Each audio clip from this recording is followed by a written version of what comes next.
আমি পুরা দুনিয়া বরবাদ কইরা দিতে পারি, আবার মৃত্যুরেও বরবাদ করতে পারি।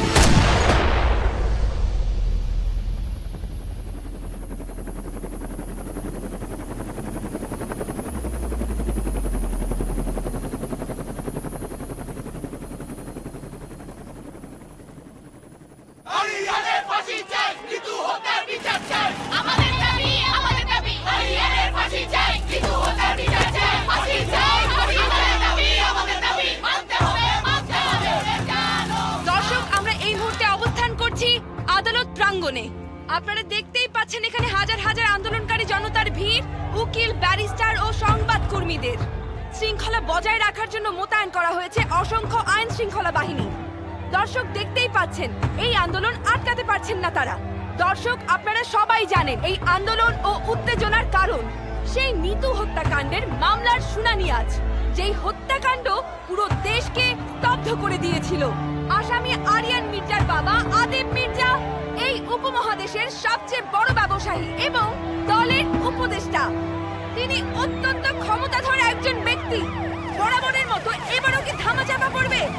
এবারেও কি নির্দোষ প্রমাণিত হবে আরিয়ান মির্জা? সে কি আজকেও থাকবে অপরাজিত, আনডিফিটেড? উনি কি প্রমাণ করে ছাড়বেন নিজে খুনি ছিলেন নির্দোষ? দেখার অপেক্ষায় আমি, আমরা ও আমাদের দেশ।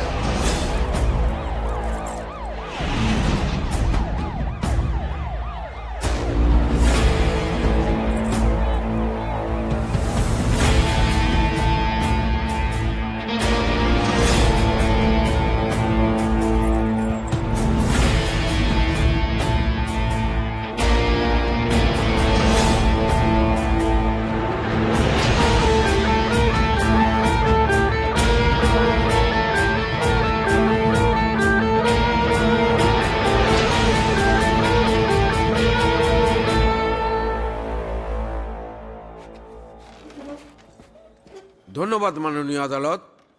মহামান্য আদালত, আজ এই আসামির কাঠগড়ায় যিনি দাঁড়িয়ে আছেন তার সম্পর্কে নতুন করে কোনো কিছু বলার নেই, কারণ তার সম্পর্কে আপনি, আমি এবং দেশের সকলেই জানেন। জানেন না শুধু আদিব মির্জা, ওনার বাবা, ওনার কুলাঙ্গার পুত্রে